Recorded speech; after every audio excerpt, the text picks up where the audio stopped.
Iyalah ketika kaum-kaum manusia-manusia ngadahar barang riba, tunggu bakal terjadi khosab wa zalal, gempa-gempa, ambles-ambles. Geus puguh urang ngadenge tsunami 250.000 sakali nu maot. Padang geus teu kacaritakeun sabaraha puluh ribu nu maot datang ka teu kanyahoan kuburanan. Di Sukabumi di Cianjur ambles hese dicokotna deui. Tsunami Pangandaran sabaraha ribu manusia. Yogyakarta gempa. Kamari Garut banjir teka caritakeun sabaraha ratusna lantaran urang dibere informasi nu dangkal ku pemerintah. Padahal sabaraha ratus imah jeung sabaraha ratus personil manusia. Parae. Encan di daerah-daerah nu mamana nu letik-letik ieu teh ya moal bisa ditahanan ku kumaha ge. Sebab Kangjeng Nabi geus caritakeun idza akalur riba kanal khosab waz zalal, di mana geus gadahar riba bakal terjadilah pengamblesan jeung pergempaan. Cing ade.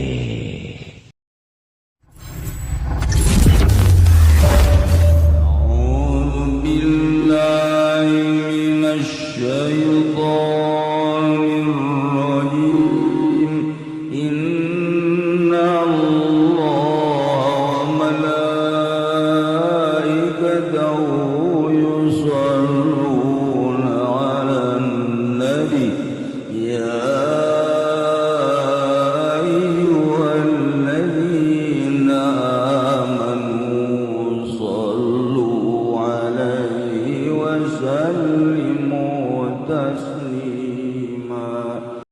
Mana terjadi nulima bakal bukti nulima. Hiji iza akalur riba, di mana kaum loba ngadahar barang riba, maka bakal terjadilah ambles bumi jeung gempa-gempa bumi. Kuari mana nu teu riba? Urang kuari dagang nyokot duit di bank make bunga riba. Urang kuari melim kendaraan melalui bank make bunga tetap riba. Deposito urang di bank diarahan ku urang bunga-bungana tai-tai riba. Masalah naon kuari ribaan urang meuli imah kreditan riba, kendaraan kredit riba, urang dagang disuplai aya bungaan tetep riba, ngadagangkeun barang-barang Cina sigana urang teh dagang mulus, padahal mah urang keur gupak dina riba. Urang tani kemudian urang meuli pupuk-pupukna pupuk ti nagara riba. Urang ayeuna mah meuli bayatu tai kotok di pabrik barang najis ku urang dibeli riba. Mana nun teu riba kuari. Timimiti imah kendaraan pakaian datang ka dahareun hampir riba 100%. Kuari mana anu ribaan, coba naon nu ribaan. Mun Kangjeng Nabi nyaritakeun di akhir zaman ke bakal kabeh timimiti kendaraan imah jeung dahareun pake sandang pangan kabeh haram. Sahabat kaget. Kudu kumaha tungke eta.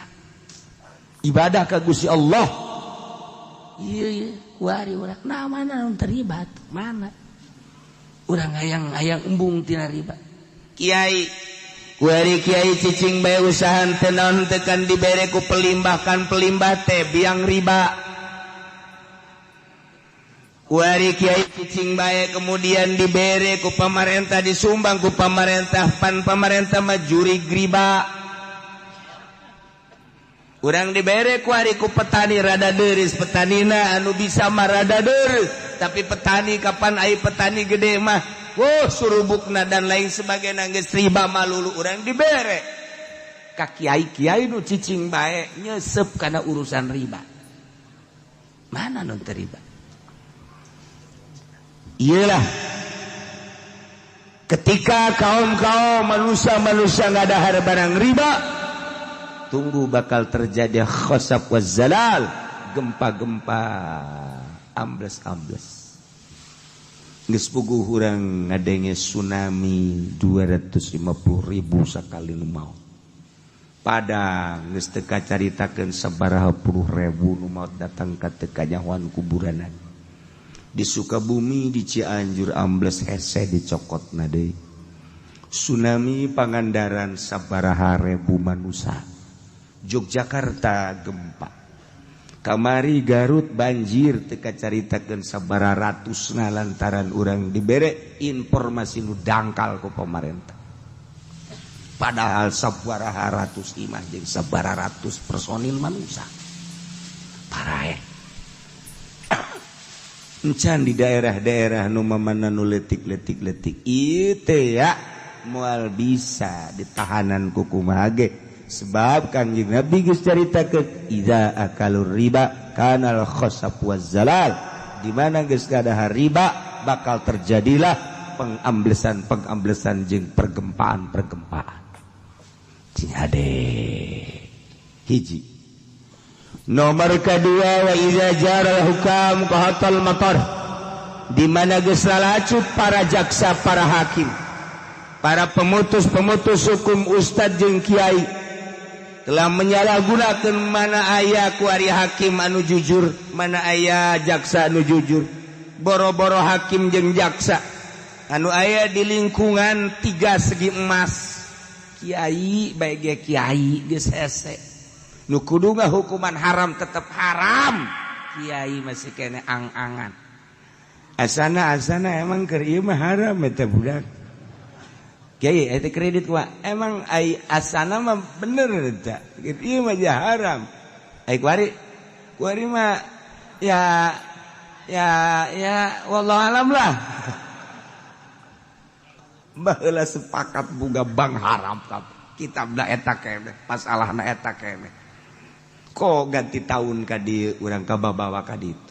Masyaallah karim. Tinggal tunggu qahatal matar. Ditahan bakal hujan, dina ayana hujan teh jadi kabarokahan.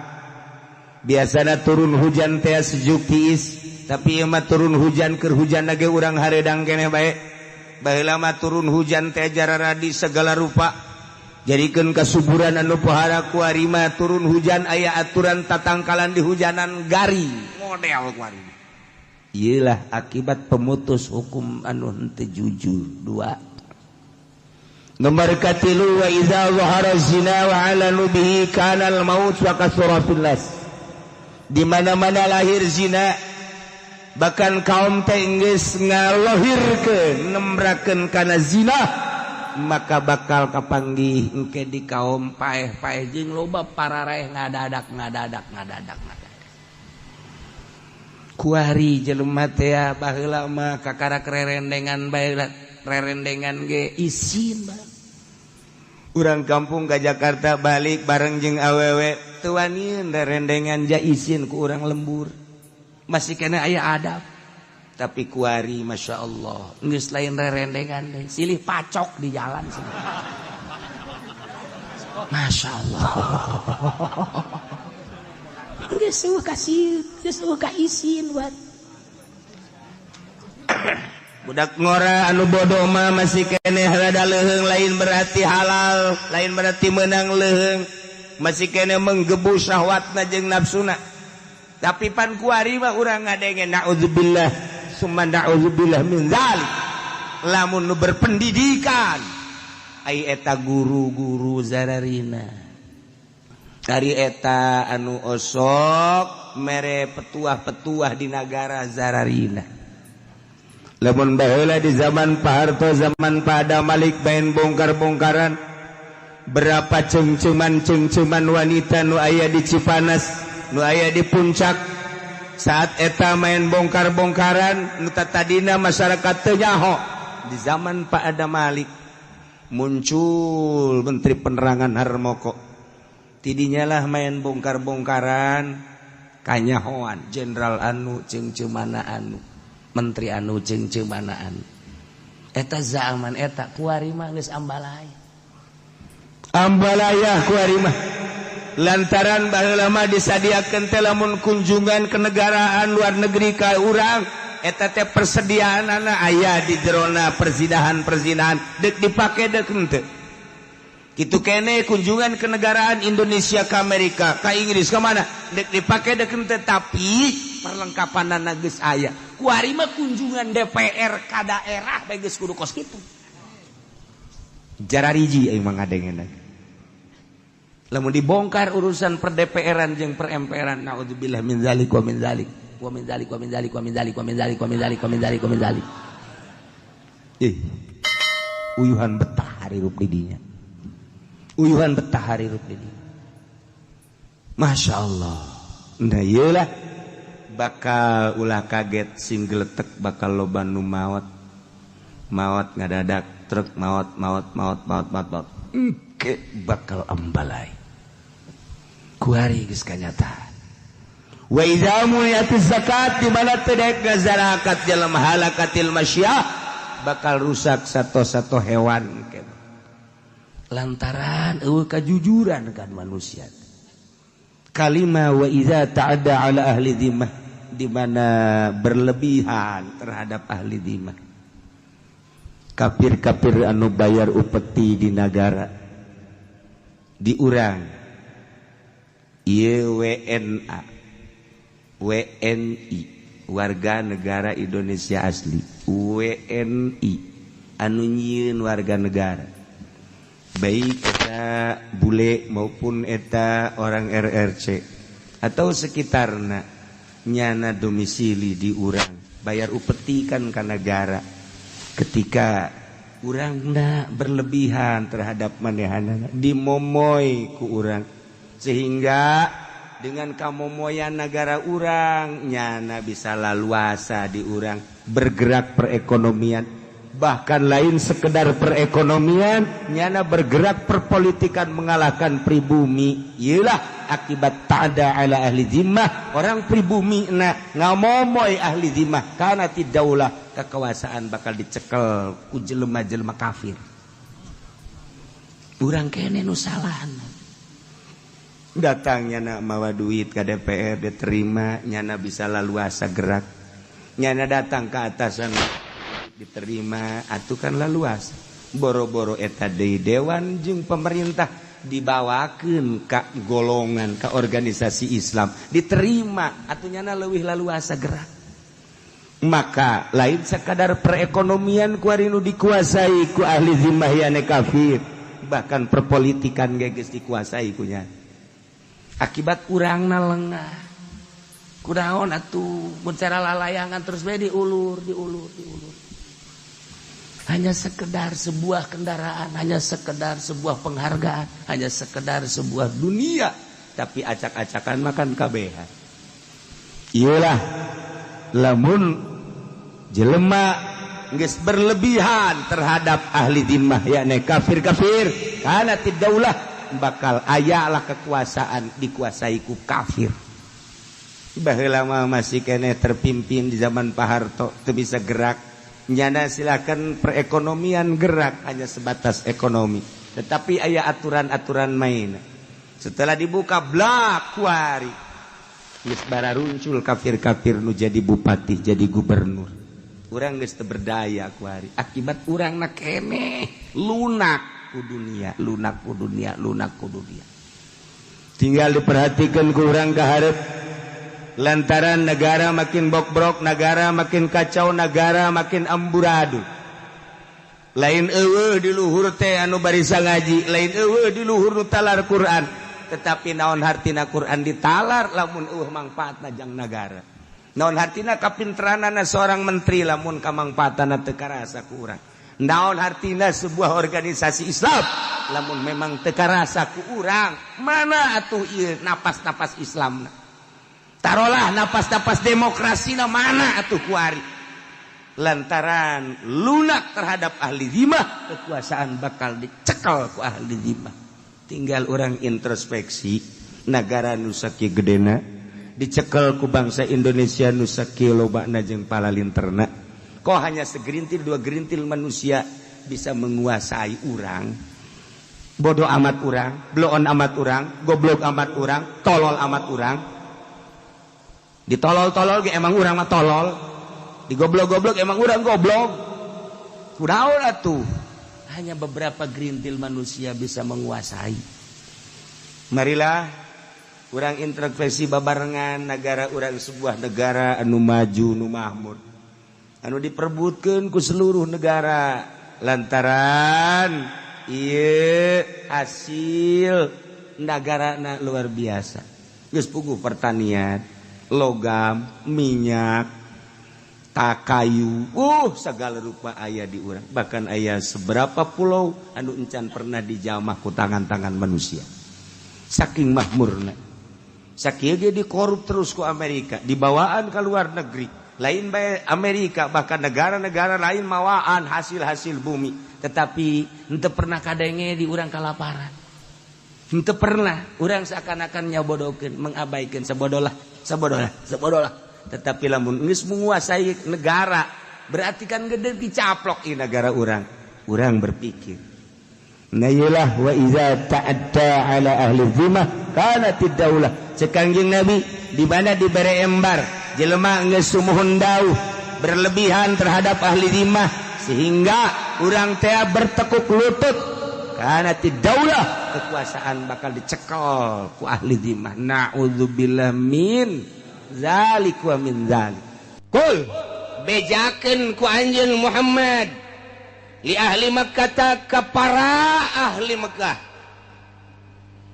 ketika aya kesulitan-kesulitan anu terjadi di masyarakat baik kesulitan-kesulitan alam kadeleuna kumaranehanana aya angin aya batu aya hujan teu eureun-eureun aya badai aya gempa minimal lini erosi kemudian aya tsunami atawa sandang pangan mahal atawa paila atawa keributan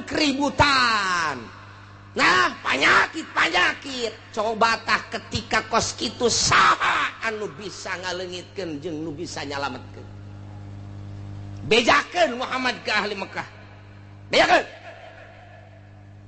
coba Muhammad Kangjeng Nabi teh titah nanya ka para ahli Mekah khususna mayyunajikum min zulumatil barri wal bahr saha coba nu bisa nyalametkeun ka aranjeun kabeh ketika aya zulumatil barri wal bahr artina zulumatil barri teh popoek berang popoek daratan atau popoek lautan merupakan suatu kedahsyatan siksa sok geura andai kata tengah peuting anu poek kemudian aya mega ditambah deui ka poekanana lantaran bulan bintang ditambah deui ku angin anu menggebu terus teu eureun-eureun macam kituna sebagai siksa saha bejakeun anu bakal bisa nyalametkeunana keur carita hakikat atawa di lautan nya di jero laut nya peuting nya aya mega bayangkeun ku urang ditambah deui ombak anu luar biasa naik ka darat atawa di laut anu keur naik parahu naik sampan naik kapal atau anu keur ngojay nah ieu saha nu bakal nyalametkeun saat-saat seperti itu bejakeun ka ahli Mekah coba bejakeun ka ahli Mekah coba saha anu bisa nyalametkeun eta keur carita hakikat kaayaan alam seperti kos kitu urang mah nyarita teh kejadian alam yang adanya si bule henteu bae urang menyokot aslina eta teh aya nu nyieun kikituan teh Gusti Allah Subhanahu wa taala teu semata-mata kos kitu Gusti Allah mun teu disababan ku urang sebagai penghuni bumi cok geura ge bejakeun saha tah nu bisa bakal nyalametkeun moal aya nu bihis atuh KBG. Ketika ditanya kos kitu mah kabehan ge moal aya nu bisa lantaran aya jelema naik kapalna oleng luar biasa dahsyat keur carita oleng lagi. Diberitakeun ku nahodana bahwa kapal tidak akan selamat. Kita masing-masing berdoa kepada Tuhan kita. Kabeh Allah Allah Allah di tengah lautan deuk men katulung ka jelema kumaha? Lantaran di tengah lautan kapal oleng oyag-oyagan nyapeting deui nyamega luar biasa sidar setik-etik acan parahu atau kapal parem sedangkan diberitakan ku nahodana kapal kita ini akan tenggelam. Kamana coba mun tayang jaringan-jaringanana teu bisa lantaran error.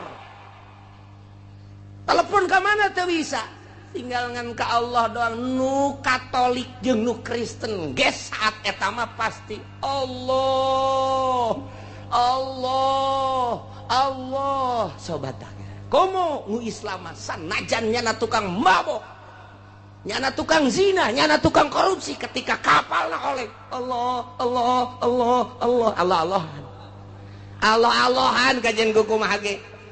Tak saat-saat kos gitu tak saha tah nu bisa nyalametkeun atau naik kapal udara biasana lewat Abu Dhabi gerbek diberitakeun ku pilot para penumpang yang baik kapal kita menemui masalah sebab cuaca buruk dikeatasin, ini gelap, dikebawahin angin besar, ditabrakin ke sono, kita masing-masing berdoa saja. Rasanya, cak pilot, rasanya waduh aing geus dah deuk pilihan eueuh deui. Kalau kita buang ke kanan ada gunung tinggi, wah mending ka eta bae sana gunung bae tong eta. Waduh kita buang ke kiri laut, wah sarua bae cilaka ieu mah. Udah ini mah tidak bisa kecuali kita berdoa masing-masing kepada Tuhan kita. Waduh adong geus poho ka anak, poho ka pamajikan. Sangkilang geulis jasa ge pamajikan tetapi Allah asa dihareupeun Allah Allah Allah Allah Allah Allah. Eta keur carita kejadian di udara, kejadian di laut. Kuari kejadian gering urang sadaid. Mercy ambalayah di imah. Cadillac ambalayah di imah teh. Mobil Hammer kan ambalayah di imah ja urang boga perusahaan. Sawah urang tanah urang satungtung deuleu. Pamajikan urang nu di imah, nu di pila, nu di hotel ambalayah lobana luar biasa. Urang kaserang penyakit jantung atau darah tinggi ditambah kumanis. Geus pupurian. Pupurian ieu mah. Aduh. Lantaran manis dibere obat teh ieu teh kudu pait bertentangan jeung darah tinggi. Dibere obat darah tinggi bertentangan jeung manis atau jeung emah. Nah ieu sangat bertentangan. Kumaha ieu kos kitu teh? Diimpus urang di dia. Kieu bae di rumah sakit, di ruang ICU. Boro-boro sasaha anak jeung pamajikan ge geus semeunang ngalayat. Geus di ICU bageus kieu bae. Mobil ambalayah di imah, perusahaan urang ambalayah di unggal kota. Pamajikan urang sakitu gareulisna nu luar biasa, tanah urang satungtung deuleu. Geus puguh pake mah kitu keneh beas di gudang geus teu kacaritakeun. Wah, luar biasa. Imah lain hiji bae. Unggal kota boga imah kuari urang aya di ruang ICU. Bejakeun Muhammad ka jelema kos kitu saha nu bisa nyalametkeun coba bejakeun. Hartana bisa nyalametkeun jual ku sia harta jang nyalametkeun nyana. Imah bisa nyalametkeun sok bawa ka dinya imahna. Mobil Cadillac na tu termahal di dunia nu bisa nyalametkeun ka dinya bawa ku nyana. Atawa wanita cantik urang Karawang urang Surbang anu ngagel-ngegelna muter teh bawa ka dinya. Bawa atau orang Libanon anu cacadeun irung mata ceuli jeung sajabana bawa ka dinya. Moal aya. Geus kieu bae ngagolan napas lagi geus dibantu make oksigen. Dilayat ini temen bapak, temen usaha bapak, dina hatena ngabur sia. Teu hayang aing mah didatangan ku sia. Babaturan korupsi didatangkeun ka dieu goblok sia. Ini temen bapak Pak. Temen apa? Temen usaha bapak. Oh, jangan. Dina hate mah teu bisa ngomong dah.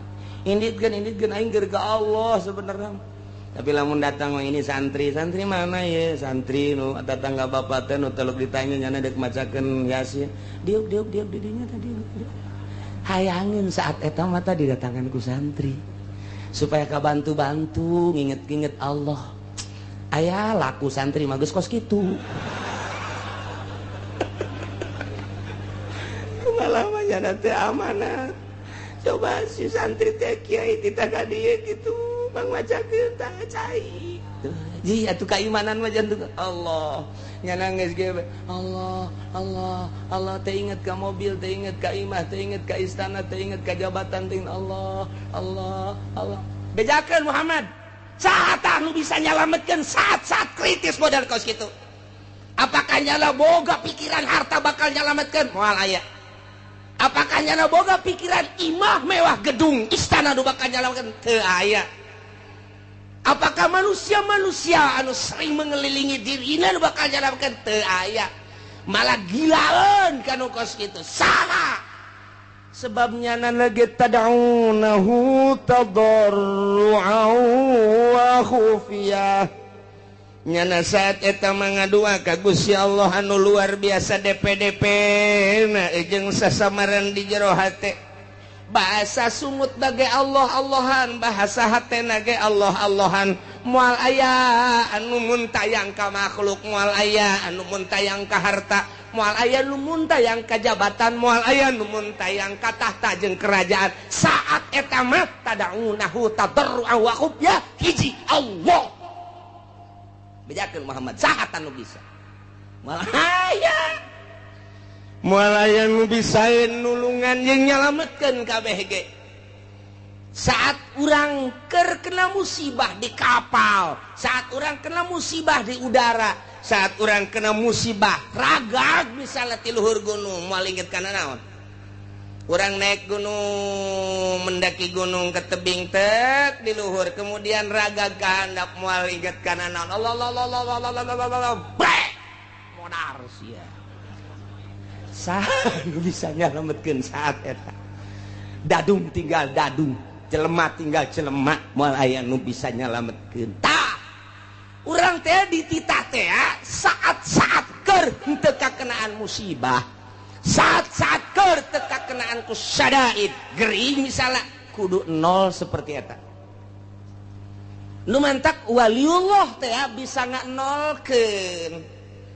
Seperti jelema-jelema nu kekenaan ku dahsyatna panyakit, nol nya pikiran anak. Tak urang teh supaya nol teh sanajan urang kadeleuna bergelimang dunia, sanajan urang kakenaan teh kitu keur sehat, tapi hate urang nol. Tah cara eta lah ahli toriko mere ka manusia guru mursyid supaya di jero hate teh ulah aya harta, supaya di jero hate teh ulah aya makhluk, supaya di jero hate ulah aya nafsu. Dinolkeun sakumaha urang keur kakenaan musibah sangat kritis. Tah waliullah mah bisa dimimitian ku hudang peting, kemudian zikir ka Gusti Allah sapoe sapeting dua peting sebulan setahun, mulai dengan cara tersendiri tertentu meunang ngabimbing guru mursyid, mulai cuek lalaunan ka makhluk, mulai ka dunia, terus ka belah dieuna biasa-biasa bae dinolkeun, padahal awakna sehat, padahal teu kakenaan ku dahsyatna musibah, tapi di dirina geus nol seakan-akan kos kakenaan musibah. Nah etalah waliullah teh kos kitu, padahal sehat awakna. Hatena eueuh deui nu bisa nulungan iwal ti Gusti Allah. Aing mah mun tayang ka Gusti Allah ngaaplikasikeun iyyaka na'budu wa iyyaka tain ka Gusti wungkul abdi ibadah jeung ka Gusti wungkul abdi nyuhun pitulung eueuh ka saha sugan ka makhluk henteu sugan ka dunia henteu sugan ka jabatan henteu sugan ka jin henteu sugan ka jurig neo henteu sugan ka batu combong teh henteu sugan ka batu anti tembak sapira batu pake nyeun imah habak hiji be Allah tadarru awaku ya tah kos kitu tawali teh perbandingkeun gue bisakeun urang begitu urang mah aya bisa geus gagoler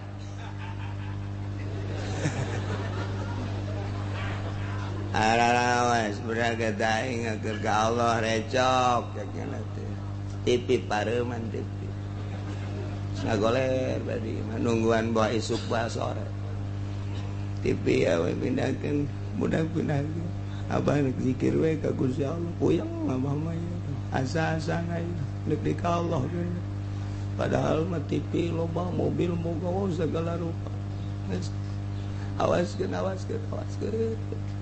pamajikan lagi datang kadinya lah itu perlu amat mah geus lain itu jaga sewa rasa tuh kos gitu mah tuh diusapan tinggal diusapan geuna sote keur sehat boro-boro keur ngagoler kitu nyeri hulu ge diusapan ku nu geus teu hayang asana menyon bae beungeut sia tah kadaleuna ku aing eta nyeri hulu bae menyon kadaleuna beungeut padahal mah geulis nyeri hulu koboy geus kritis geus bae ka Allah malah nu tilok zikir ge di tasbihan di dinya pan sokna kan nu gering teh padahal nu tilok zikir tilok naon tasbih boga dekir cek nya mah tasbih meureun bisa nulungan henteu tasbih mah itu dipake mah tu tasbih tinggal tasbih bisa dibabeteun ku jurig bisa tasbih mah itu dipakai Allah napas kaluhur Allah geus sebab kanyeri geus luar biasa geus lain hayang sosonoan jeung awewe geus lain hayang lelempangan make mobil mewah geus lain hayang barang dahar makanan menu anu lazat lain ieu mah hayang nangis ka panggih jeung Allah bae lain hayangan asa geus dihareupeun we Allah saha anu bisa moal aya bentak urang kuari ngaji teh tah supaya orang bisa pasrah kadanan kuari bisa pasrah matu engke saat orang kritis ja orang dia bakal modar sarua bae emang parang sana kumaha meureun cekna mah masih kena SMS-an kana tolol teu budak mun bisa mah kuari mun teu bisa engke saat urang ngagoler Muhammad bejakeun saat anu bisa nyalametkeun moal bisa kulantaran atuh anakna ieu tanggap terus diobatan rada bray cager rada deres puyeng rada tanaga rada aya ceng remote mana sial teh urang Cikupa geloblon remote naon ki remote TV mana remote TV emang lagi deket TV kesel abah TV kadekeun nu gede TV na setel seserian tolol menikmati kamara kakara kamari saminggu ka tukang awaskeun TV garieung jangan awas kuari barang leungit TV remote na mana mun aing jadi incuna di talian gua aing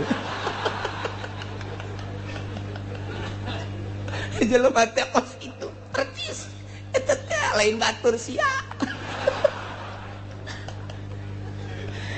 ya Karim ya urang kasinggung ku Quran ya masyaallah pohara jasa ya Allah teh kos kitu tangga bejakeun ka urang percis ya Allah ya Rabbi bejakeun Muhammad saat di lautan saat anu bisa ngabebaskeun jeung nyalametkeun di saat udara di udara kakenaan musibah saha anu bisa nyalametkeun di saat nyana kena penyakit anu sangat kritis mun tayang ka saha bejakeun coba di saat recokna kaayaan budaya politik ekonomi riweuh saha anu bisa nyalametkeun bejakeun ka ahli Mekah qul bejakeun Muhammad ka ahli Mekah eta mah moal bisa aya anu nyalametkeun anu tatadina manehanana ngomong waktu keur kakenaan ku musibah mah ngomongna teh bari ngadoa ka Gusti Allah la in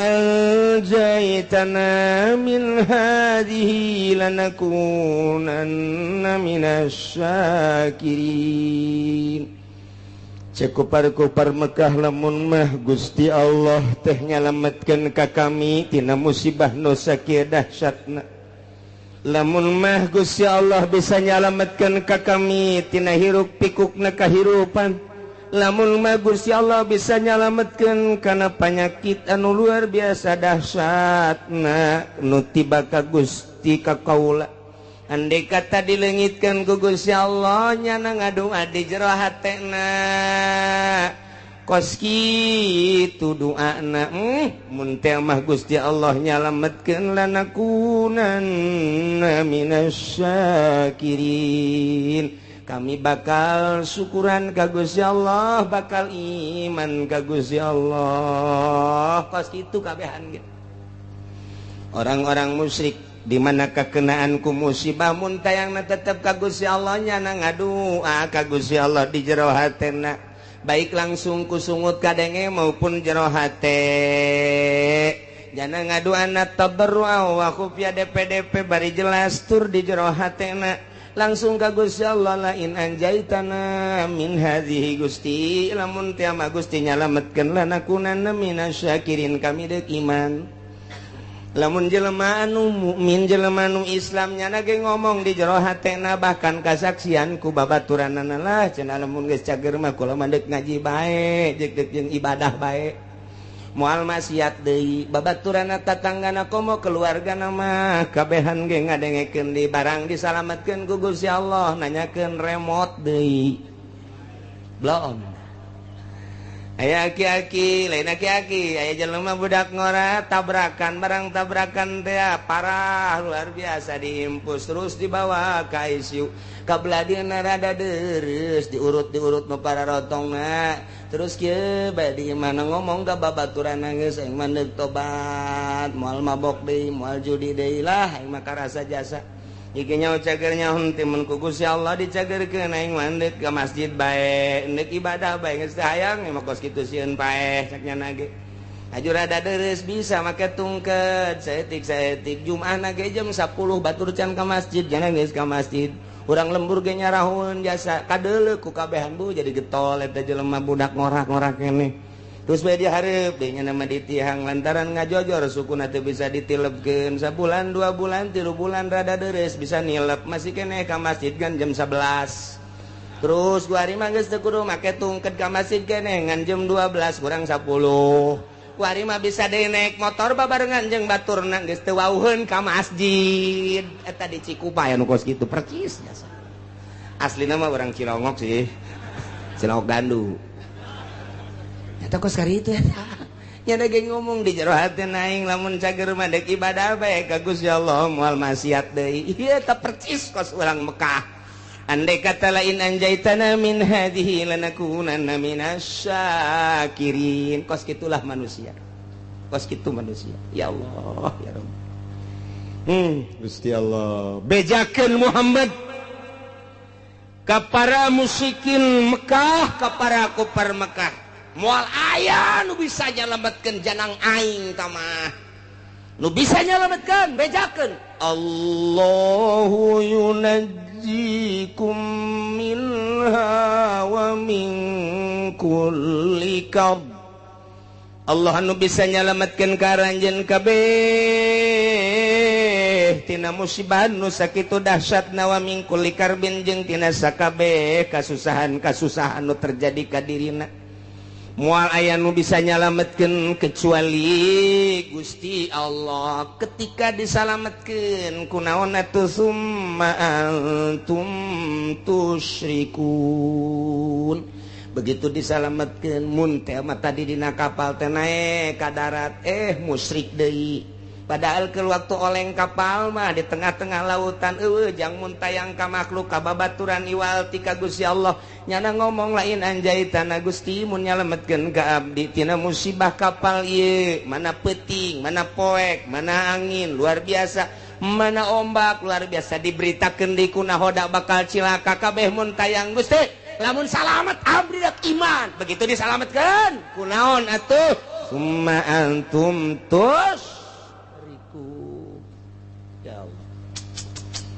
iyalah kabehan ge kos karari itu tah eta keur carita anu musik nu iman gitu keneh jero kapal teh kos kitu bae Gusti abdi mandek ibadah bae ka Gusti lamun teh mah ku Gusti disalametkeun geus moal maksiat lantaran payah geus asa dihareupeun mata bae oyak-oyagan kapal teh geus luar biasa geus deui pake kaingat hiji we Allah napas ka luhur kahandap Allah disalametkeun ku ari ku Gusti Allah datang ka anggar datang ka pantai biasa salamet seserian deui endahan ngan sakadar dongeng doang nu tadina nyana ngomong di jero hatena Gusti lain anjaitana lamun Gusti nyalametkeun abdi mah rek ibadah begitu datang deui ka darat nonton TV deui percis kos karar itu Masya Allah kari ieu kadeuleu ku mata urang kanyahoan jasa boh tatangga boh babaturan ulah waka ka tatangga ka babaturan diri urang heula kitu pisan diri urang pernah janji baheula Gusti pedagang blok nyieun imah 2 tingkat pagerna luhur jasa teka dilian ku batu mobil salin ganti pakaian burulang bereleng luar biasa dahar sakumaha kahayang nyana luar biasa maju usahana blek belian tanah dibere gering jual tanah nu itu gering terus keneh bae mobil jual tinggal imah doang jual imah ge ya aya istilah lah harta mah tatalang raga jual kabeh anak rage bah jual bae bah lah nu penting abah cager tanah nu nang melian beak mobil menang melian beak kabeh perusahaan ge ambruk tinggal imah-imahna nu pagerna luhur teh 2 tingkat jual ku ari meuli nu sederhana gering can cager keneh bahkan leuwih kritis di jero antena Gusti lain anjaitan lamun Gusti nyageurkeun ka abdi Gusti abdi malah deuk tobat moal ceroboh cara kamari karasa jasa ku abdi mabok abdi zina abong-abong loba ka fakir miskin ka yatim abdi teh henteu ngalingseuh tatangga abdi ge geus sebodo konon ka abdi bongan abdi mah deuk tobat Gusti andai kata ku Gusti abdi dicagerkeun aju Gusti ngangkatkeun deui kana perusahaan abdi sakumaha biasa deui geus abdi mandeg 180 derajat hirup abdi teh deuk ibadah ka Gusti abdi rek peduli kana zakat rek peduli ka fakir miskin ka yatim piatu tatangga abdi ku abdi lah deuk disumbang bae geus abdi mah hayang geus kitu bae Gusti cagerkeun Gusti blak bisa deui dieu bae ngobrol jeung keluargana abah rada cager abah alhamdulillah geura doakeun bae ku kabehan abah ni kusaha deui geus cager mah lah kan abah mainan mah deuk ngitung-ngitung zakat fakir miskin segala rupa lah deuk moal cara bah atuh didoakeun ku kabehan ayo geus ku ari geus rada sehat-sehat mulai engkeut-engkeut dagang deui mulai awal-awal mah bager hitung Gusti zakatna sabaraha can loba ieu pantau mah hitung zakatna sok tatangga bagikeun rapi bagi gede poho deui kuari asup ka nelayan deui di Jati jeung lurah-lurah asup deui kuari ka barbar asup deui kuari ancub deui tah eta kamari mah lain anjaitanna Gusti lamun nyageurkeun ka abdi lanakunana minasyakin abdi deuk ibadah ka Gusti tapi kunaon begitu dicageurkeun janjana ge nyaho nu nyageurkeun teh Gusti Allah summa antum tusyrikun endahan ambalayah deui lain saeutik teh di lemur urang nu kos kitu kanyahoan kasaksian ku urang teh ambalayah hampir 99,9% kitu jasa ya Allah bejakeun Muhammad qul huwal qadiru ala ay yab'asa 'alaikum 'adzaban min fawqikum min tahti arjulikum aw yalbisakum syi'an wa yudhiqa ba'dakum ba'sa ba'd. Muhammad bejakeun ka para kafir-kafir Mekah lamun terus bae musyrik ka aing, teu percaya kana ajakan anjeun, teu iman kana ajakan aing, cak Gusti Allah bakal nurunkeun siksa 4 perkara supaya katembong ku balerea kakawasaan aing, ka maha dahsyatan aing, ka maha sagala-galaan aing. Lantarannya mempermainkan kain kamari ngadoa kain kuari musyrik kain kamari minta kain kuari minta kajabatan kamari DPDP kain kuari DPDP ka manusia ka makhluk ka batu ka kayu kan eta teh mempermainkan aing. Bejakeun Muhammad hayang dauleuh ka karawasaan aing, aing bakal nurunkeun 4 siksa. Ya Allah, qul bejakeun Muhammad wal qadiru ala ayyab'asa alaikum adaban, aing maha kawasa, aing bahasa gala-gala cak Gusti Allah, lamun kitu bae petana aing bakal nurunkeun ka makhluk khusus ka urang Mekah umumna ka saha bae siksa 4 perkara. Bejakeun kahiji adaban min fauqikum, siksa nu timbul ti luhur. Bentukna engke aya hujan teu eureun-eureun, nyepoek hujan banjir ka buah wacaak, siksa ku aing. Atawa hujan batu cara ashabul fil, pak di batuan, atawa hujan es walde datang ka buah rarusak, atau poek teureun kilat sing jeleger ditambah deui ku geladeg sing jeleger datang ka teu daya teu upaya, siksa ti aing.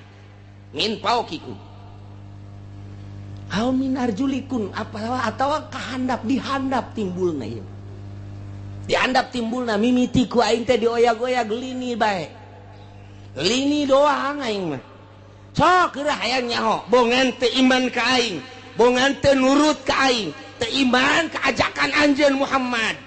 Tah ieu ku aing dioyag-oyag ha saeutik doang dibere ku aing 6,5 hek. Nah kulantaran tertek bae rada digedekeun ku aing, digoyangkeun doang ku aing bumi. Engke ge lamun Oma Irama jadi presiden asana bumi goyang ke kajen ku kumaha ge. Ayo arah acak-acakan budak isi negara dek dikumahakeun. Tapi cek lama lamun Oma Irama jadi presiden bakalna pertama santai.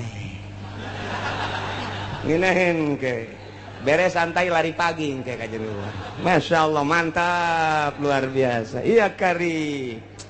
Aduh kan ujung-ujungnya kiamat. Teu bareres budak. Ya Allah. Seris ya langsung ngerti. Aduh ya Allah ya Rabbi. Iya ya siksa tadi ti luhur geus bejakeun Muhammad. Nomor kadua lamun teu percaya bae teu iman ka aing cadap mimiti lini kadua masih kene iman kene ka aing, gempa ku aing rusak para rotong para risek jelebana, siksa ti aing.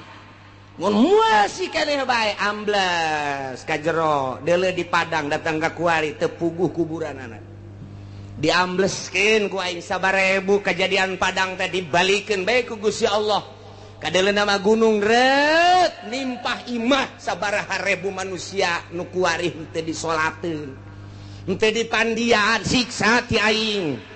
Atau tsunami model Aceh, sia 200.000 manusia orang Indonesia sekaligus. Ya tambah jeung orang-orang luar, tsunami luar biasa. Tambah ku aing, encan inget keneh bae ka aing, tambah ku aing. Tuh, tsunami di Ciamis, Pangandaran. Encan inget keneh bae gunung ku aing dibitukeun. Can inget keneh bae Lapindo ku aing. Hayo sia. Parindah ke mana sia? can inget kene bae sia ka aing, can iman kene bae tambah deui sia ku aing. Awas ya. Hah, sakali ieu di Banten sia ku aing. Gunung Merapi, hah sia kena datang ke Bojong sia. Ka Pasar Kemis mah ulah. Liwat kesempatan. Ya Allah, ya Rabbi Gusti Allah tuh, cek Gusti Allah ayo sia. Hah, mun teh ti luhur ti handap. Mun masih keneh bae. Teguran ti luhur geus ku Gusti Allah, masih keneh teh iman keneh bae atawa masih keneh muara siat keneh bae teu pernah bae jelema nu sugihna teh ngazakat, teu pernah mentolerir ka jelema fakir miskin kaya yatim piatu. Geus ditegor ku Gusti Allah. Ti luhur geus ditegor ti anak masih keneh bae. Ditambah deui sia ku aing. Kumaha? Au yalbisakum syi'a. Aing nyampur adukeun kana berbagai golong-golongan anu berbeda-beda kahayangna. Nu bakal ngajadikeun bibit daripada permusuhan. Mimiti nyen organisasi ye lantaran aya nu deui nu boga kahayang nyen deui organisasi ye, aya deui nu boga kahayang nyen deui organisasi ye, aya deui nu boga kahayang nyen deui perkumpulan ieu, aya deui nu boga kahayang deui nyen deui perkumpulan. Antara organisasi-organisasi teh eta teh teu alalakurna mulai dirinya bibitna kalaluar. Haju bae silih omong, haju bae silih tengkas, mulai tidinya teh silih geles tak teu eureun atawa parpo. Padahal mah jang ngabangun bangsa jeung nagara, tapi kulantaran beda-beda kahayangna, ieu hayang ieu hayang ieu hayang. Di satu sisi hayang ngaberesan nagara, di satu sisi deui mah hayang nyokot danana doang lantaran gede ti nagara. Kebenaran dibuka demokrasi teh teu meunang dicegah-cegah mulai nyan parpol urang ge mampu daknya kurang keneh nyieun deui geus teu kaitung ku ari urang lembur mah bingungeun loba-lobana beda misi jeung visina ambalaya. Zaman baheula urang inget aya Golkar, aya P3, aya PDI ribut kiai jeung kiai silih omongkeun. Ribut politisi jeung politisi silih gele. Nu korban ge luar biasa loba jasa. Satu sisi kiai memperjuangkeun negara melalui P3. Jara rasaan dirinya teh aya misi keislaman. Atuh dawah panggung teh luar biasa. Satu sisi pamarentahna asa tinggalin ku kiai eta teh di Golkar. Nyeun huru hara aya tembak masal derege. Ilah syi'a. So, eta di dalam negara kuari luar biasa. Loba anak koskaran itu. Timbul organisasi-organisasi di mimitian, timbul organisasi teh Muhammadiyah naik deui ka NU beda visi jeung misina.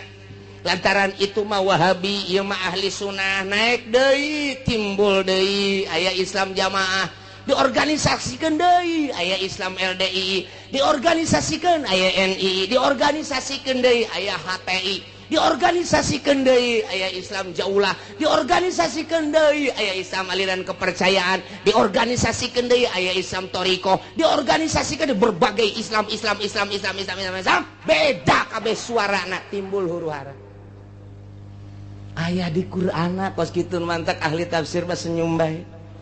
Teh aneh jak Gusti Allah na geus nyaritakeun lobana kahayang merupakan siksa lantaran naon poho ka Gusti Allah kabeh di balik nyeun organisasi aya udang.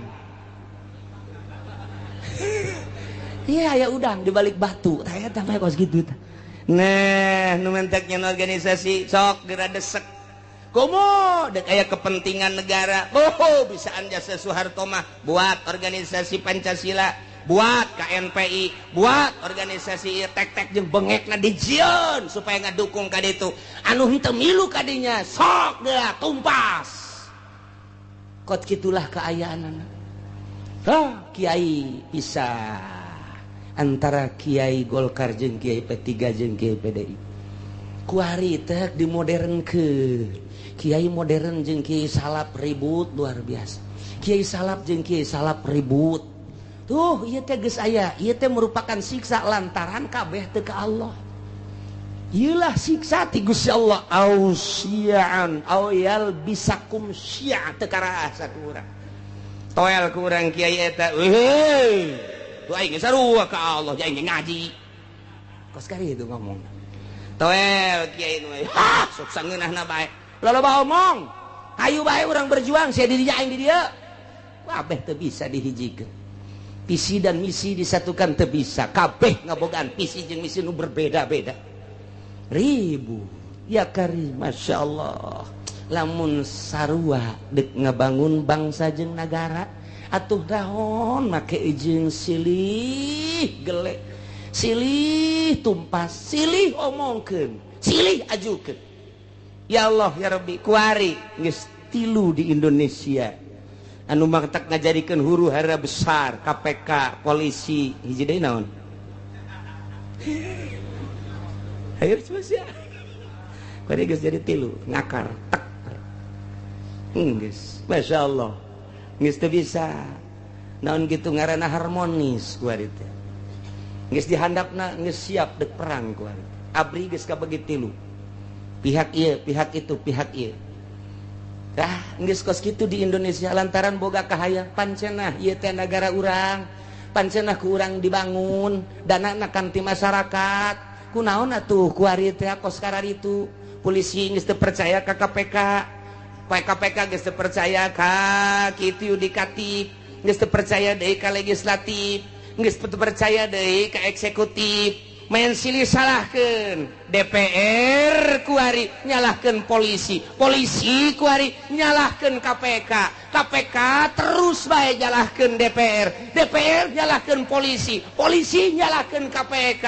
Di BPK ngajukeun berpermasalahan supaya tetap diangkat, eksekutifna kuari kasienan berontak melalui yudikatif. Ieu negara urang, ieu negara urang, deuk kumaha coba pikir, cenah deuk ngaberesan masyarakat, nyanana beresaneun, nyanana beresan, urang mah teu kumaha je kieu bae nongton nyana.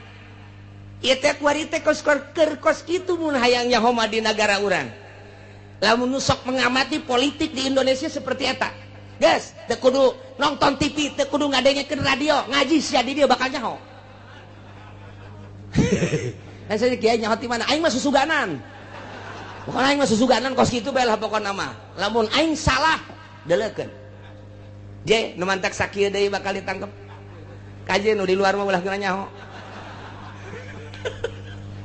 Ji, tuh polisi geus teu bisa ngamankeun DPR lantaran DPR nyalahkeun polisi, polisi KPK, KPK ge sarua bae geus kos kararitu kuari teh. Pelaksana sebagai eksekutif kuari geus kasienan lantaran nu mentek kasienan teh kabeh baroga salah. Sedengkeun RI 1 geus amanat, awas sampai tembus, awas sampai tembus, awas sampai tembus, awas. Nyana bae sieun besi tembus di urusan rakyat. Endeu ka rumaha coba, lamun dibukakeun eta kakarak judulna doang, tak kakarak judul tah. Geus mulai tah urang nyaho tah. Geus mulai tah. Di koran mah hese, mendingan ngadengekeun aing bae sia. Aing mah deuk bener deuk henteu kos kitu we pokona mah tah.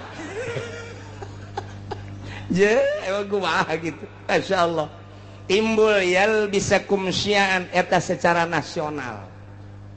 Secara internasional campur tangan bule di urang, emrik hayang cicing di urang, berleha-leha di nagarana teu boga potensi bumi, teu boga potensi negara, hanya jual beli alat perang hasil produksinya cau eueuh di Amerika mah, hui eueuh di Amerika mah, sueg mah komo eueuh jasa di Amerika mah. Mun urang ka Amerika coba urang ka ditu teh hayang sueg moal aya.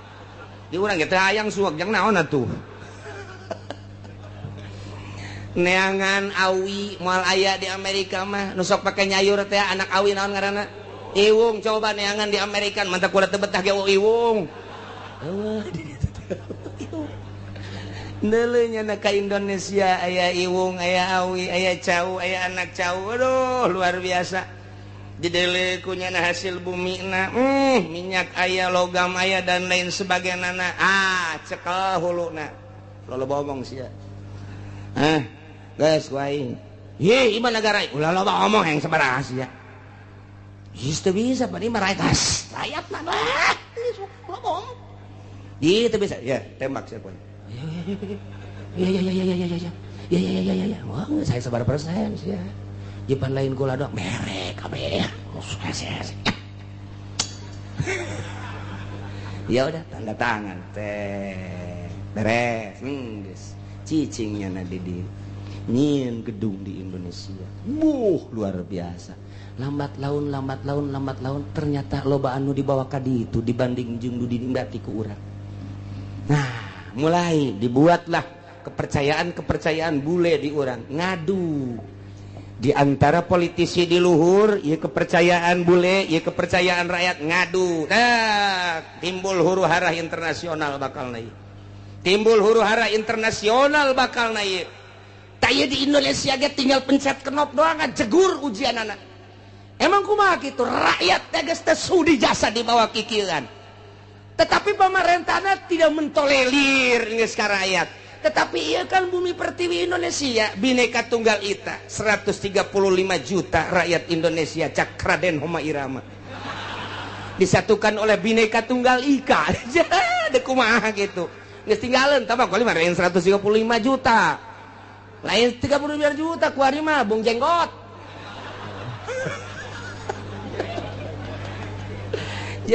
nah iya huru-hara internasional geus mendekati di Indonesia terjadilah di luar Indonesia dulu Irak akibat yalbisakum syi'a wa yudhiqa ba'dakum ba'sa ba'd dibere nyicipan ku Gusti Allah siksa sebagian bangsa jeung sebagian deui kuari mah serang kital peperangan ieu geus dibejakeun ku Gusti Allah tak ieu ayatna ulah kaget lantaran lu hiji nyembah ka Gusti Allah Irak Baghdad lu hiji nyembahna ka patung beda potensi nu aya di Irak luar biasa lobana Amerika teu bogaeun di dinya teh tah di dieu teh panas Amerika serang geus dikibarkeun bendera salib perang luar biasa di dinya muatanna loba diawali ku potensi bumi nu dipake kahayang ku Amerika lantaran teu daya teu upaya supaya menggebu nah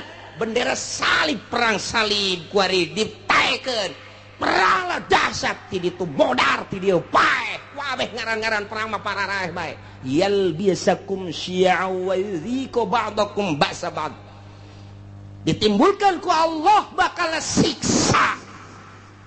siksana kumaha ialah diaduk-aduk ku Gusti Allah melalui syiar organisasi golongan-golongan wa yudhiqa ba'dakum dibere ngasaan ku Gusti Allah sebahagian bangsa ba'd ku siksaan sebagian bangsa deui perang multinasional jeung Irak dia kasaksian ku urang selesai eta berangkat deui Libya selesai Libya Syria suara nu datang ke urang geus macem-macem urang mun maca koran lokal mah kos kieu mun maca koran internasional mah kos kieu mun maca berita-berita mah kos kieu tinggal urang bae bingung sementara nu boga berita asli nu bogana adalah Amerika urang teu daya teu upaya soal berita aya geus selundupan berita nu asli apa iya apa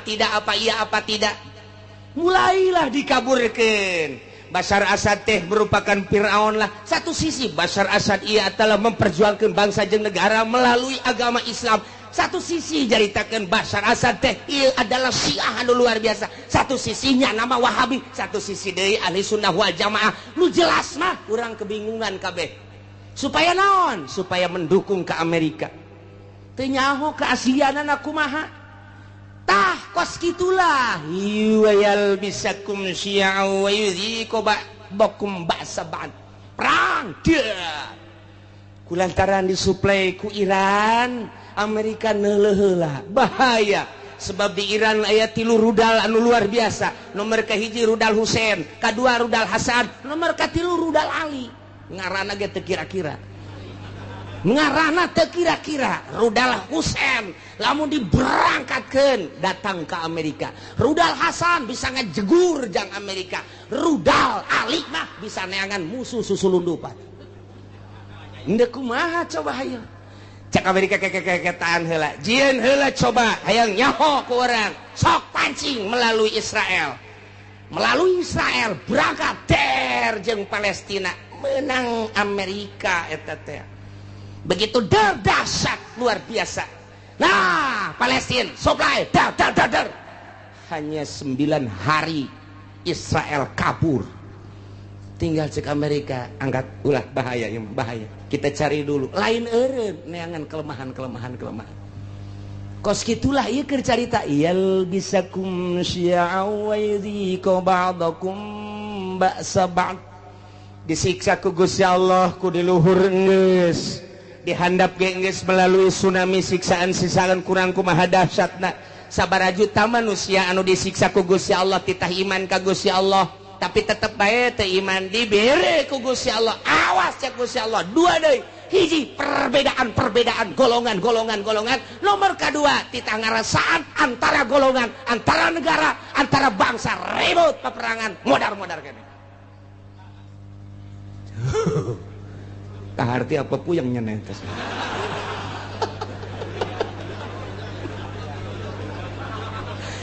Interestnya orang dibawa kurang dah caner guys encana guys berurusan anak Taliban terus bae militan di mana aya perang di dinya nama aya Osama bin Laden geus eueuh ditambah deui ku ari tetep aya ditambah deui ku organisasi HTI secara internasional jauhlah geus secara internasional araya di tiap-tiap peperangan teh berbagai organisasi ja peperangan kamari bae di Israel orang Indonesia bagi aya ka ditu kok nyeplos ka ditu model urang teu nyaho aya nu nyeplos kos kitu lamun teu direkomendasi ku RI moal bisa sementara kapan urang teh negara teh aslina teh manut ke Amerika tapi kok aya orang Indonesia di ditu ja perang Irak aya orang Indonesiaan di ditu perang Iran aya orang Indonesiaan di ditu ieu urang Indonesia mah asana mah nya nama Okos Bunglon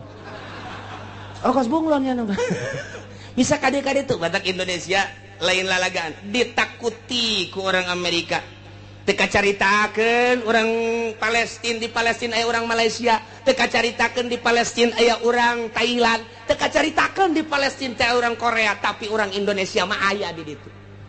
Malah keur waktu perang kamari multinasional aya nu nembak. Begitu dibuka ieu na ieu penyek irungna. Lah, cek orang Amerika, iya mah lain orang Irak, lain Iran, lain Taliban. Coba status seorang mana? Begitu di deule, ya karib, kurang putak. Anu gede hutang teh kabur ka ditu. Paeh hirup-hirup ceknya aing daripada Indonesia sangat diperhitungkan, masya Allah. Tak poso ribut poso nasional teman-teman. Tapi berbau internasional saha nu lempang ka poso ternyata aya sababaraha organisasi dilarang ku pemerintah tetep bae datang ka ditu namun teu datang ka ditu poso terus-terusan nu dipencit ustad teh nu ditembak kiai teh anu dipanah nu dipedang datanglah organisasi ti urang padahal teu dimeunangkeun ku pemerintah poso-poso bae datang ka ditu ngibarkeun bendera bram siap mau dibejakeun ku kula organisasi nu mana ngan nyana minta izin ka kula. Bawa sombong amat cenah sekali-sekali sombong lah. Niku bae Indonesia mah kos kitu eta di Palestina bae aya. Di Taliban teh aya. Ya Allah ya Rabbi. Nu mantak aneh eta pan kudu make kapal udara. Haju kudu make biaya. Pan eta teh atuh make naon kitu ngaranna birokrasi perjalanan anu luar sakedangkeun steril. Oh, steril luar biasa. Mau kemana? Tujuannya apa? Tapi aya kan di ditu. Masya Allah, nu mantap ke, mun perang deui ku urang diajak ka ditu. Naik naon cenah kiai ngojay. Paeh di laut asana ieu mah. Meme perang geus malodar. Indonesia. ulah sembarangan di Indonesia nu diperhitungkan ku Amerika. Sangat diperhitungkan. Indonesia mangke bae perangna terakhir bae cek geus. Tetap di perangan mah di perangan terakhir. Asana bangsa Haji Makmun mah paeh ti heula. Moal kaburu nya nama geus. Siksa ti Gusti Allah. Leletikanana di urang antar kampung, leletikanana ti urang antar desa, leletikanana ti ku urang antar kiai. Kunaon eta? Lantaran boga kahayang. Kiai ieu ngayakeun ieu, kiai ieu ngayakeun ieu, henteu harmonis, ribut kiai jeung kiai. Syi'an wa yudhiqu ba'dakum ba'sa ba'd. Hayang rada gede melalui organisasi-organisasi. Hayang gede deui melalui parpol. Cerita tentang perbedaan di parpol anu geus teu aneh deui. Kuari makin dibesar-besarkeun, makin digede-gedekeun. Urang nyaho ketika PKB naik, bos sabaraha nu paeh saat harita. Sabaraha ieu ge ieu cantang tu ka hareupeuna. Lantaran armada Prabowo anu luar biasa, armada jenggot anu luar biasa. Armada wah geus pohara ieu mah main engke bakalna tah. Nah ieu siga da ieu beusi jadi siksa ti Gusti Allah. Mun sia teu iman ka aing, mun sia teu taat ka aing, teu takwa ka aing, beres siksa opat. Hiji ti luhur min fauqikum, dua ti handap min arjulikum. Mun ti luhur jeung ti dihandap teu dianggap, awas aoyel bisa kumsian aing yeun tata golongan engke golongan lain deuk sakadar cicing wa yuziko ba'dakum ba'sa ba'd. Ribut perang. Jadi berarti geus aya ti ditu nu mantap cek Kangjeng Nabi inna ummati sataftariku ala sintaini wa sab'ina firqatan. Sayeuna umat kaula bakal paberencai ngajadi 72 golongan. Kabeh ngaku ahli sunnah padahal ma an-najiyatu firqatun nu salamat mah bakalna sapirqah. Jararieun jelema golongan atas namana Islam boro-boro organisasi cacak-cacak partai ge make atas nama Islam. Baheula P3 make atas nama Islam, kemudian PKB make atas nama Islam, PNU make atas nama Islam.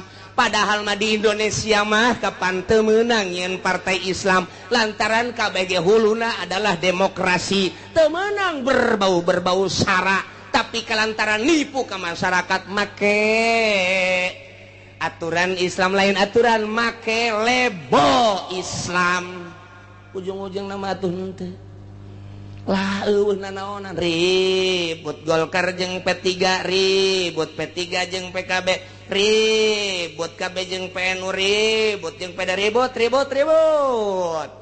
Nah perputaran pilpres nu tahun itu sabaraha anu paeh, pilpres kamari sabaraha anu paeh, tinggal pilpres anu bakal sing hade lantaran merupakan siksa. Urang mangadoa bae ka Gusti Allah Subhanahu wa taala. Jadi kukumahakeun ke negara urang teh tetep kos kieu bae sebab can aya nu niatan untuk merubah, membangkitkan semangat rakyat jeung bangsa mengarah ke jujur jeung adil can aya. Ku ayeuna sakitu mah cuek-cuek bae biasa-biasa bae. Wae milih-milih bae ngan ulah datang ka gusur-gusur eungkeuy-eungkeuyan teu nyaho maksud sing hade. Lantaran ieu teh ya siksa ti Gusti Allah. Ku luhur geus, ku handap geus, dibuatlah hasil urang keneh. Iyalah yal bisakum syia'u wa yudhiqu ba'dakum ba'sa. Ya Allah ya Rabbi nu mantap Kangjeng Nabi waktu turun ayat ieu ngadua ka Gusti Allah. Langsung nangtung Kangjeng Nabi koma Nabi sallallahu alaihi wasallam fatawaddoa langsung ala wudu. Beres ngala wudu fasa'ala rabbah ngadoa ka Gusti Allah.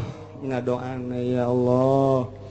Alla yursila alaihim adzabam min fawqihim wa min tahti arjulihim wa la yalbisa ummatahu syi'an wa yudhiqu ba'dahum ba'sa ba'd. Ngadoa Kangjeng Nabi seperti eta tah Gusti. Ulah diturunkeun ka umat abdi siksa ti luhur, ulah diturunkeun ka umat abdi siksa ti handap, ulah diturunkeun ku Gusti siksa anu campur aduk berbagai golongan organisasi. sehingga ribut kok ba'dhum ba'samat ulah ribut antara bangsa abdi jeung bangsa abdi, umat abdi jeung umat abdi. Gusti nyuhunkeun ka Gusti ngadoa Kangjeng Nabi teh lantaran dibukakeun hijab ku Gusti Allah teh ribut kampung jeung kampung, desa jeung desa, kabupaten jeung kabupaten, provinsi jeung provinsi, berbagai manusia huluna kiai jeung kiai, politikus jeung politikus deui, ahli ekonomi jeung ahli ekonomi, antara provinsi jeung provinsi, antara negara jeung negara, walah ditembongkeun ku Gusti Allah teh umat paberencana anu luar biasa sehingga bergelimpangan maut di berbagai negara-negara. Kangjeng Nabi nangis ngadoa, Gusti ulah terjadi seperti eta atuh Gusti. Kumaha tah waktu eta fahabato ilaihi Jibril alaihi salam, Allah ngutus malaikat Jibril turun bijakeun Jibril ke Muhammad, ya Muhammadu innaka sa'alta rabbak arba'an, anjeun teh ngadoa ka Gusti Allah nyuhunkeun supaya disalametkeun tina 4 rupa tadi, siksa ti luhur, siksa ti handap, siksa golongan-golongan jeung siksa peperangan-peperangan antar bangsa. Nah fa'atauka isdatain wa mana'aka isdatain, nu dua ku Gusti Allah diijabah, nu dua mah henteu. Bebeja malaikat Jibril dua diijabah dimuhunkeun ku Gusti nu dua henteu. Naon nu dua cek Kangjeng Nabi, ya Jibril layatiyahum adzabum min fawqihim wa min tahti arjulihim yastasiluhum. Nu dua siksa ti luhur jeung siksa ti handap mah moal dina ayana ge eta teh moal terlalu dahsyat. Siksa ti luhur paling aba-aba doang, siksa ti handap paling aba-aba doang, sekali-sekali digempakeun eta mah hanya sebagian kecil cek malaikat Jibril, disunamikeun hanya sebagian kecil. Moal terus-terusan Gusti Allah nyiksa seperti eta mah moal nu dua diijabah. Nah cek Kangjeng Nabi lantaran nu dua eta mah fa innahuma azaban likulli ummatin istajma'at ala takdzibi tanabiha wa raddi kitabi rabbiha. Lantaran nu dua eta mah patalina jeung kaimanan ka pangeran jeung kaimanan ka kitab pangeran. Geus urusanana di pangeran teh mah.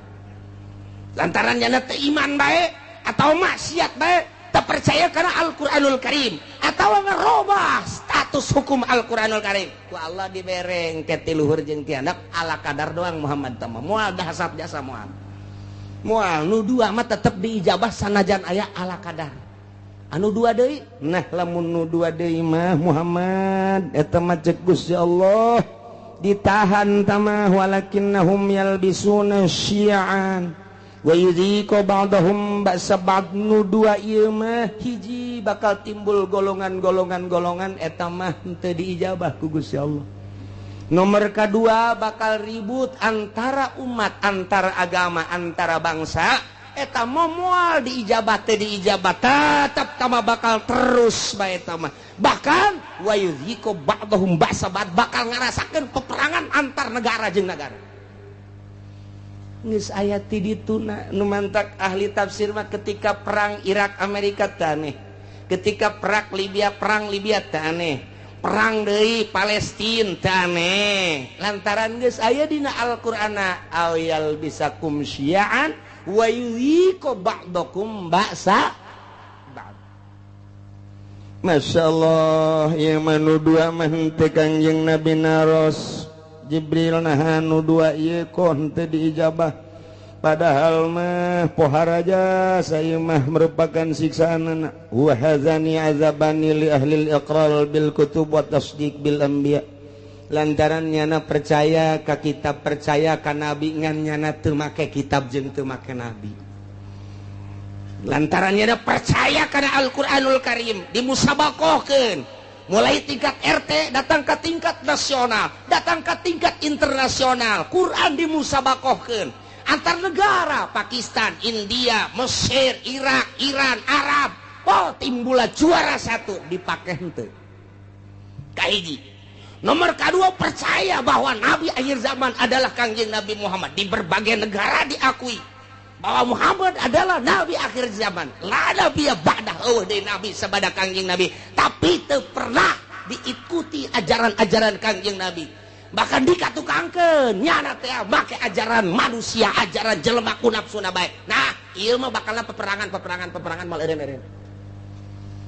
Iyalah geus dinyatakeun dina Al-Qur'anul Karim urang kuari ngarasakeun percis jasa mulai antar sekolah lantaran teu ka Allah guruna teu ka Allah muridna teu ka Allah ribut ka jenting kumaha antara lembaga ribut lantaran teu ka Allah antara yayasan ribut lantaran teu ka Allah antara organisasi ribut lantaran lain neangan ridho Allah hanya semata-mata neangan pitayeun doang antara parpol ribut lantaran henteu lillahi ta'ala henteu aya misi ikhlas kabeh ge semata-mata hanya jang dirina doang.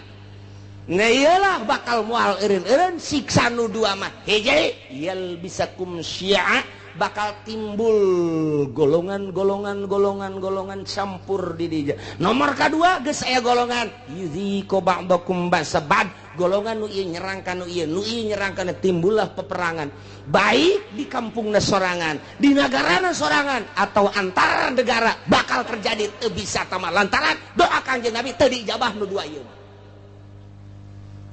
tinggal kudu kumaha tuh cak sahabat kami lamun aya di negara kemudian situasi nanggeus model kos kitu ya Rasulullah andai kata kami hirup kemudian hirup teh datang ke zaman model kos kitu timbul organisasi golongan-golongan timbul parpol-parpol timbul kabehan ge kahayangna anu masing-masing jeung kabeh hayang ngarealisasikeun kahayang-kahayang memaksakan diri anu dijieun modal mah kapan eta teh rakyat bae dari rakyat untuk rakyat boloon teh podol sero eta bae kabeh ge anu dipake omong-omongan Gusti mun datang ka zaman eta kumaha cakang yang Nabi maneh mah cicing bae ieu zamil buyut cicing bae maraneh di imah masing-masing wa'budullaha ibadah bae maneh ka Allah nyalametkeun diri ulah milu engkeuy-engkeuyan jeung jelema kos karari itu kajenting nu kitu mah kitu bae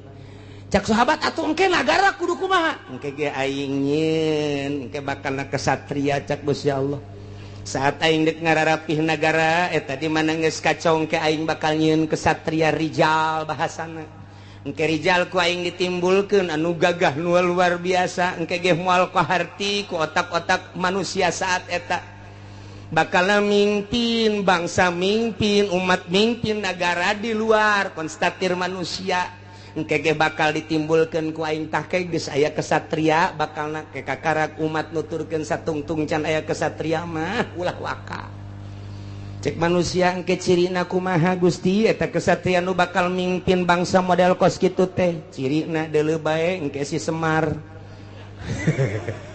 bakal boga ponggawa opat manehanana teh kabeh ge khawarikun lil adat deuleu engke si Semar cak Gusti Allah manjat cenah Kanjeng Nabi geus nyahon ka Semar ya Semar mah belah dieu tama zaman kamari tama zaman Wali Sanga Semar mah tama mimiti aya wayang gelar kadua wayang kulit katilu wayang golet jadi dinya kok Kanjeng Nabi nyahon ka Semar ai sia otak teh diteunden di dengkul bleon wayahna coba tunaikeun ka dada ye si Semar teh eta teh adalah lambang seorang wali hiji si Semar masa lilana tilok make baju nomor kaduanya nama lamun lempang tilok rurusuhan nomor katilu di mana lempangnya nama luak liuk bae eta si Semar kos kitu jeung deui tara bertindak di mana-mana encan musyawarah jeung si cepot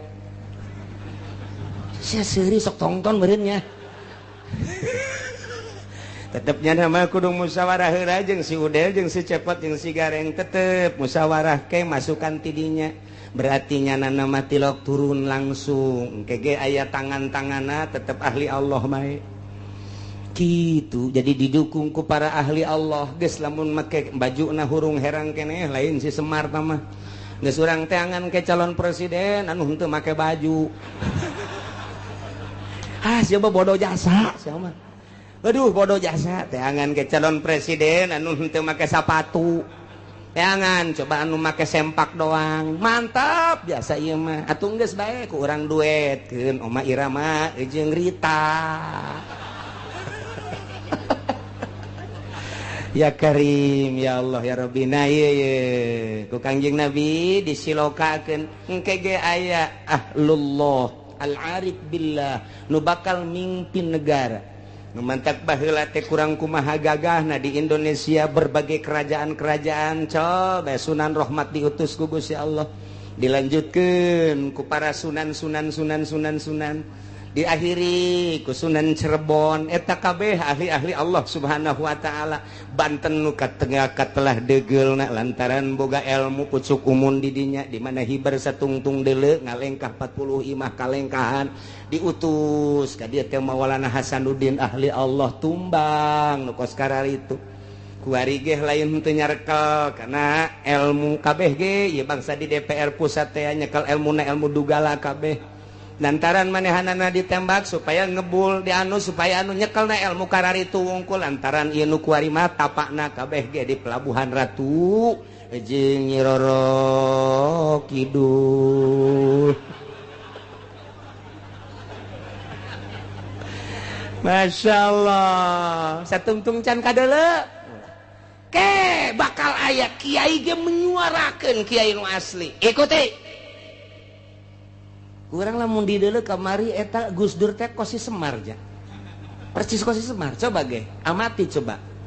Coba ge amati ku tukang wayang makanya hoan ge. Satungtung can aya ulah waka. Lantaran ieu mah raradutan kabeh ge. Geus salametkeun diri urang saat engke sakedeung deui urang batur ihyak-ihyakan urang mah Allahu akbar. Batur kampanye urang mah salat duha be Allah duitna mah cokot teh eta sia mah sok kitu bae sih blon jadi benerna ieu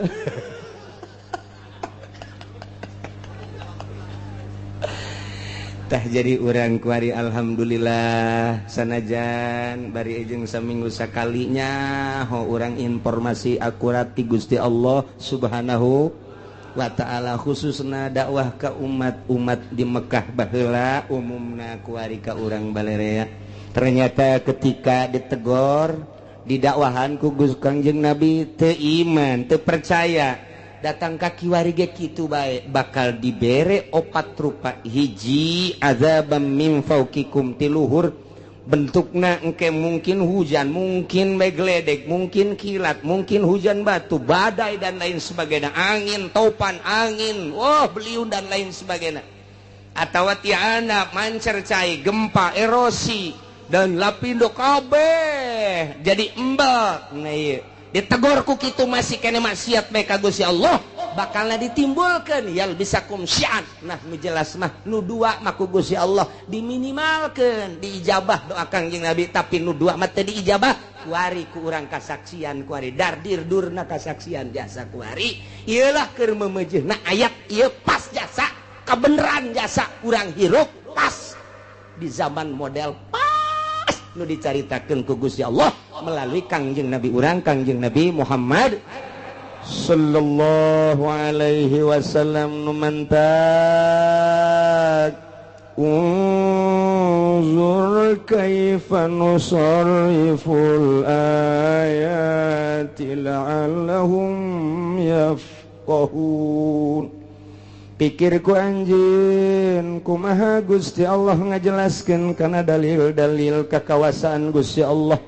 Allah maha kawasa moal aya nu bisa nyalametkeun di awal ge tadi ketika saat-saat kritis saha nu bisa nyalametkeun ketika dahsyatna siksa dahsyatna penyakit dahsyatna musibah nah ieu teh baik ti luhur maupun ti handap atawa dibentuk ku berbagai organisasi atawa ku parpol eta teh merupakan siksa-siksa anu dijual mah rakyat jeung bangsa jeung nagara padahal mah ajang beuteungna masing-masing eta teh siksa dikorbankeun rakyat hanya demi seseorang dikorbankeun rakyat hanya demi golongan tak eta teh nang Gusti Allah tah deuk mun tayang ka saha cek Gusti Allah aing teh keur nembongkeun ka maha kakawasaan aing ku aing dijujurkeun jeung diadelkeun nang aing dihancurkeun ge teu dijujurkeun dibangkawarkeun nang aing unzur ikir ku sia pikir ku anjeun pikir ku maneh kaifa nusarriful ayati kumaha aing geura ngabulak-balik ngajelaskeun dalil-dalil, baik dalil nas Al-Qur'an langsung dibaca maupun dalil langsung kejadian-kejadian alam atau manusia nu buang kalara. Deuleu maksudna naon? La'allahum yafqahun, supaya nyararaho bahwa anu ngagular-gilar ngabulak-balik anu ngarobah-robahna ieu nagara jeung manusia teh lain sasaha iwal ti Gusti Allah Subhanahu wa ta'ala. Anak itu berarti ulah mun tayang kajabatan, ulah mun tayang ka tahta, ulah mun tayang ka manusia, ulah mun tayang ka harta, mun tayanglah kanu ngagular-gilar ngabulak-balik ngarubah-robah ieu alam, ieu manusia, ieu negara, ieu bangsa. Saha tadi kan geus ditanya, saha anu bisa nyalametkeun? Qul Allahu yunajjikum. Nu bakal bisa nyalametkeun mah Gusti Allah Subhanahu wa ta'ala. Setelah urang nyaho nu bakal nyalametkeun Gusti Allah, engke ge Allah mere sabab ka manusia, ka satria. Nu bakal nyalametkeun bangsana engke ditimbulkeun ku Gusti Allah, ahli Allah anu selalu ka Allah bae. Beurang jeung peuting mentana ka Gusti Allah ke manusia ge bakal paham kana caritaan-caritaan kesatria eta. Ieulah seorang waliullah. Nyana nyamaran engke aya di negara, engke aya di pedagang, engke aya di petani, engke aya di kalangan cacah, engke aya di kalangan menak, selalu aya nyana mah hadir diakui ku berbagai lapisan masyarakat. Etalah engke nu bakal mawa bangsa jeung negara di tiap-tiap negara masing-masing, baik di Indonesia maupun di luar Indonesia. Amerika nu selalu jadi musuh sebab Yahudi kadinya. Komplotan etalah nu bakal jadi musuh biang keladi lantaran didinya bakal nate timbul Yahudi anu bakal jadi sasarana tatap Islam baik mulai di timur tengah datang ke urang ka dieu. Tinggal urang mun tayang ka Gusti Allah, mudah-mudahan urang kabehan ditangtayungan ku Gusti Allah. Bangsa jeung negara urang ditangtayungan ku Gusti Allah, rakyat jeung pembesar-pembesar ditangtayungan ku Gusti Allah, sehingga Allah mele perturungan ka urang kabehan, urang dibere buka mata hate urang, mun silak neuleuh mata hate urang, sehingga urang kabehan aya dina ridho Allah Subhanahu wa ta'ala. Babarieun Gusti Allah mah tina bangkawarah jadi bener, babarieun Gusti Allah mah tina manusia-manusia teu bener jadi bener, sehingga urang pas aya dina parentah Allah Subhanahu wa ta'ala. Amin ya rabbal alamin. Wa kazzaba wallahu a'lam. Allahu Allahu Allah Allahu Allah la ilaha Jibril Mikail Israfil Munkar wa Nakir Rakib Atid Jibril Mikail Israfil Izrail Munkar wa Nakir Rakib Allahu Allah Allahu Allah la ilaha kahiji Nabi Adam kadua Nabi Idris katilu Nabi Nuh kaopat Nabi Hud kalima Nabi Saleh kagenep Nabi Ibrahim katujuh Nabi Lut kadalapan Nabi Ismail sambilan Nabi Ishaq 10 Nabi Ya'qub 11 Nabi Yusuf, 12 Nabi Ayub, 13 Nabi Syuaib,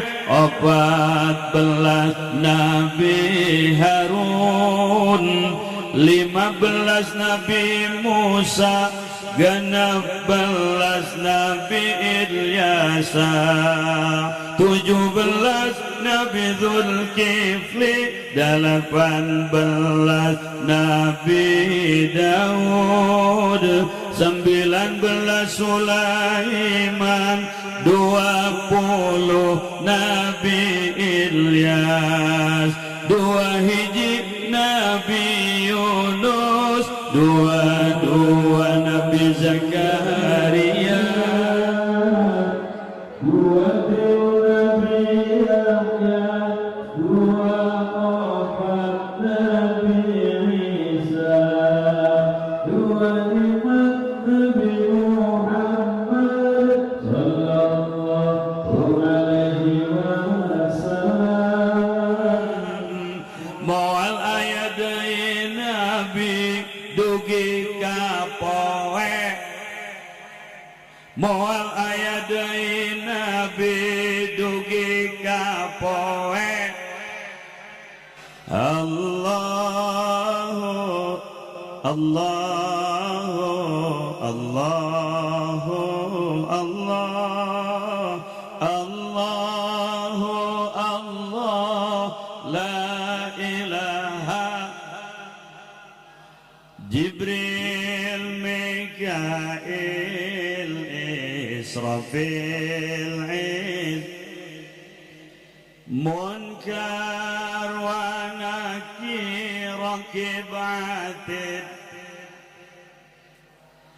Jibril, Mikail, Israfil, Izrail, Munkar wa Nakir, Rakib.